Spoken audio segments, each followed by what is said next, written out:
Welcome back. So again दोस्तों, तो आज से जो हम स्टार्ट करने वाले अपना OOP, जिसको हम कहते हैं ऑब्जेक्ट ओरिएंटेड प्रोग्रामिंग लैंग्वेज है। वो पिछली वीडियोस तक में हमने जो है अपना चैप्टर 7 पूरा कंप्लीट कर लिया था, प्रैक्टिस सेट भी कंप्लीट कर लिया था। आज से जो हम स्टार्ट करने वाले ऑब्जेक्ट ओरिएंटेड प्रोग्रामिंग लैंग्वेज। अब इसका क्या मतलब है, देखो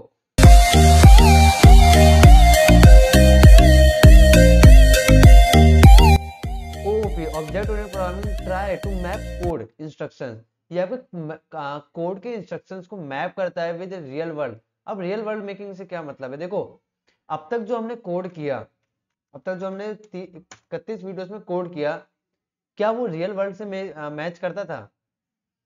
बात ये आती है आपकी, क्या वो रियल वर्ल्ड में यूज होता है?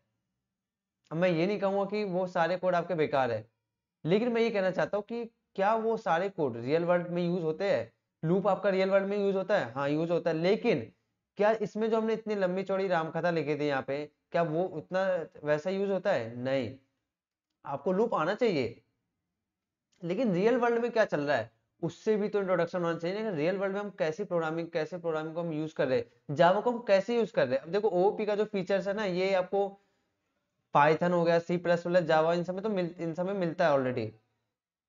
तो हम इसी को देखेंगे कि कैसे आप कोड को ना रीयूजेबिलिटी कर सकते हो, डू नॉट रिपीट, ड्राई को कैसे इंप्लीमेंट कर सकते हो, जो कि हमने पिछली वीडियोस में भी देखा था कि हम, और मेथड का यूज हम किस लिए करते थे गाइस। देखो मेथड का यूज हम क्यों करते थे कि कोड को हम बार बार जो है कॉपी पेस्ट ना करना पड़े।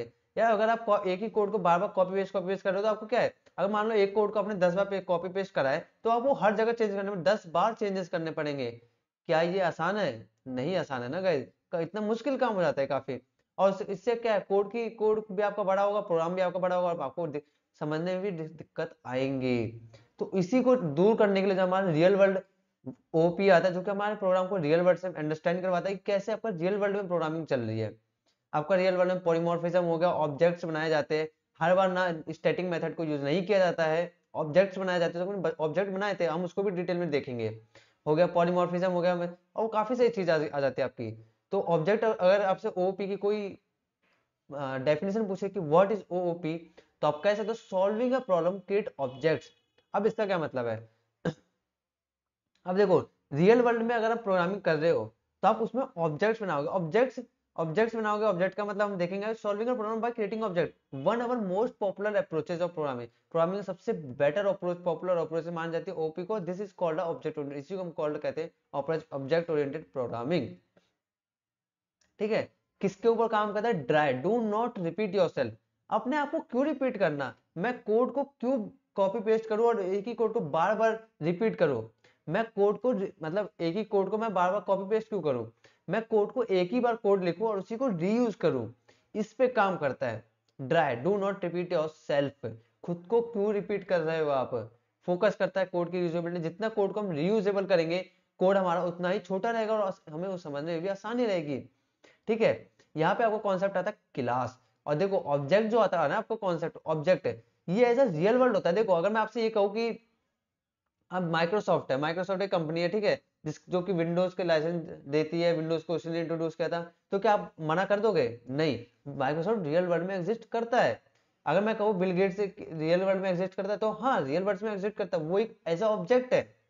लेकिन मैं कहूँ कि जैसे कोई कोई भी चीज आज मान लो जो कि रियल वर्ल्ड में एग्जिस्ट ही नहीं करती, तो आप क्या आपको इसको ओओपी में तो नहीं डाल सकते ना आप उसको।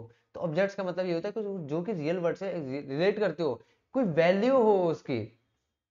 अगर आपके पास में 500 रुपए है तो कोई वैल्यू है ना उसकी, ऑब्जेक्ट है वो ऐसा, जो कि 500 रुपए मार्केट में लेके जाओगे तो कुछ भी खरीद सकते हो आप। ठीक है, तो that is called object, that is called object oriented programming and don't dry पे ये आपका वर्क करता है।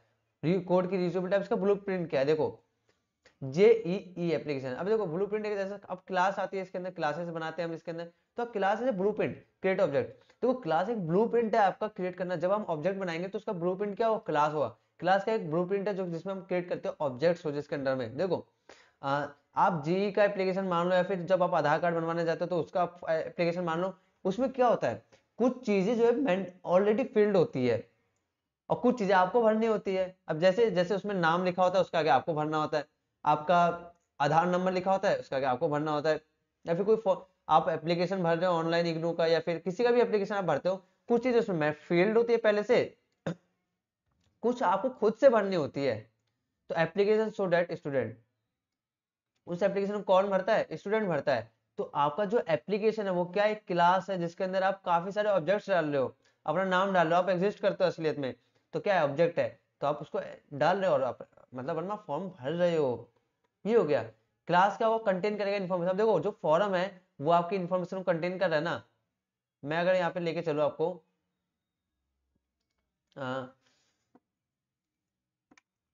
आधार फॉर्म, मैं ऐसे जस्ट रैंडम फॉर्म ले रहा हूँ कोई भी, ठीक है, इमेज में आ जाता हूँ मैं, ठीक है। अब देखो ये आधार कार्ड का फॉर्म है, ठीक है। इसमें क्या है, ये एक फॉर्म क्या, एक क्लास है। अब इसमें जो आप डेटा फिल करोगे वो ऑब्जेक्ट्स होंगे आपको, तो क्लास के अंदर भी तो ऑब्जेक्ट काम करे ना आपके, ये कहना चाहता मैं। ये क्या है, देखो जो हमने अपना लास्ट प्रोग्रामिंग की थी, चैप्टर 7 का लास्ट प्रॉब्लम सॉल्विंग, उसमें क्या हमने ये सब बनाया था, ये सब हमने किसके, एक क्लास के अंदर में बनाया ना, जिस क्लास का नाम क्या था, CWS31 practice set 7, practice set 7। इस ये क्लास बनाई हमने, इसके अंदर सारी प्रोग्रामिंग हमने लिया, हमने सारी डाटा सारी इन्फॉर्मेशन स्टोर कर ली अपनी, और यहाँ पे हमने ऑब्जेक्ट भी तो बना लिया ना दो। ये बात थी गाइस यहाँ पे, ठीक है। तो ये हो गया हमारा ऑब्जेक्ट बना। इन क्लास के आपकी इन्फॉर्मेशन कंटेन करता है, वो वैलिड ऑब्जेक्ट होंगे। क्या अगर मैं आपको इस प्रोग्रामिंग कोड में लिखाऊं, तो ये क्या, ये जो ऑब्जेक्ट बनाया मैंने, क्या ये वैलिड है? वैलिड है बिल्कुल, हम इसको यूज कर रहे हैं, रियल वर्ल्ड में यूज हो रहा है, ये हमारा रियल, हम अभी इसको यूज कर रहे हैं, तो ये एग्जिस्ट कर रहा है, ऑब्जेक्ट वैलिड होना चाहिए। अब ऑब्जेक्ट का तो object in instantiation of a class when a class define, जब हम एक क्लास को डिफाइन करते हैं, जब एक क्लास को आप बनाते हो, तो उसका टेम्पलेट इन्फॉर्मेशन को डिफाइन करता है, मतलब जो इन्फॉर्मेशन उसको डिफाइन करने का काम करता है ऑब्जेक्ट तो करता है। मेमोरी उसको एलोकेट हो जाती है by default only after object initiation instantiation, पर जैसे ही आप ऑब्जेक्ट को बनाते हो तो उसको ऑलरेडी अपने आप मेमोरी एलोकेट हो जाती है और वो काम करने लगता है। ठीक है। अब यहाँ पे हमारा आता है हाउ टू मॉडल प्रॉब्लम। अब कैसी कैसी प्रॉब्लम्स आती है आपकी ओओपी के अंदर, ऑब्जेक्ट ओरिएंटेड प्रोग्रामिंग। देखो मैंने क्लास बताया आपको, क्लास का एक नाउन है एम्प्लॉय, जैसे आप मान लो एम्प्लॉय, कोई एम्प्लॉय, जैसे मैं ही एक कंपनी में काम करता हूँ, जैसे मैं नौकरी करता हूँ, वैसे भी जॉब करता हूँ मैं एक, बट तो मैं एक क्या है, कंपनी के अकॉर्डिंग मैं एक एम्प्लॉय हूँ, ठीक है। तो मैं क्या बन गया, एक क्लास बन गया, मैं क्लास बन गया। अब मेरे एट्रीब्यूट क्या होंगे, मेरा नाम क्या है, मेरा नाम श्याम है, एज क्या है मेरी, सैलरी क्या है ना। तो ये क्या एट्रीब्यूट जो कि रियल, जो कि एग्जिस्ट कर रहा है, एट्रीब्यूट क्या है, उसके अंदर की सामग्री है, एडजेक्टिव है, सामग्री है, क्या क्या सामग्री, मेरा नाम, एज, सैलरी, क्या काम करता हूं मैं, क्या एट्रीब्यूट्स हो गए। अब मेथड्स में क्या लोगे आप, गेट सैलरी, भाई सैलरी कब आएगी मेरी, है कि नहीं गाइस, सैलरी कब आएगी मेरी, सैलरी कब आएगी मेरी, सैलरी इंक्रीमेंट कब करोगे आप लोग, क्या ये मेथड्स है एक ऐसा। तो गाइस ये थी आपकी ऑब्जेक्ट ओरिएंटेड प्रोग्रामिंग की टर्मिनोलॉजी, जो हमने देखा हमने, ठीक है, जो कि आपको प्रोग्राम को रियल वर्ड से मीट करवाने का काम करती है, कोड को सॉर्ट करती है गाइस, ये बहुत इंपॉर्टेंट है, कोड को सबसे छोटे से छोटा लिखने की कोशिश करती है, जिससे आप इजीली जो है अंडरस्टैंड कर सको। एक एम्प्लॉय है, उसको जो कि एम्प्लॉय का हमने एग्जांपल लिया यार, कि एम्प्लॉय है बनाया हमने, एम्प्लॉय क्या क्लास है, उसके अंदर हमने एट्रीब्यूट्स डाले, नेम, एज, सैलरी, और मेथड्स में क्या कि सैलरी दो भाई मेरे को, आपने बता तो दी मेरी सैलरी इतनी है, लेकिन सैलरी भी तो दो, इंक्रीमेंट कब करोगे मेरा, इंक्रीमेंट करो जल्दी से, वर्ब हो गया आपका ये। तो ये सब काम करते हैं, ठीक है। आगे आने वाली वीडियोस में हम ओओपी की टर्मिनोलॉजी को देखेंगे, एब्स्ट्रैक्शन, एनकैप्सुलेशन, गाइस इसके अंदर बहुत सारे फीचर्स है ऑब्जेक्ट प्रोग्रामिंग के अंदर, जो कि आपके प्रोग्राम को बहुत ही ज्यादा इजीली करने का काम करती है। 31 वीडियो हमने बना चुका होगा इसके ऊपर में ऑलरेडी, मतलब आपका प्रोग्रामिंग पे। अब देखो एक एग्जांपल और लेता हूं मैं, चलो एक एग्जांपल से और समझते हैं। मैं क्या करूंगा ना, यूट्यूब ओपन कर लूंगा, अ, ठीक है, और साइबर विद श्याम। अब देखो मेरा ही यही चैनल है हमारा। तो अब मैं अपने चैनल पे आ जाता हूँ। देखो होता क्या है, मैं कहूँ आपसे कि ये जो लिंक दिख रहे हैं ना आपके बायो में, बायो में आपको काफी सारे लिंक मिल जाएंगे, Instagram, LinkedIn, Telegram, chat, WhatsApp पे आप आ सकते हो सीखने के लिए।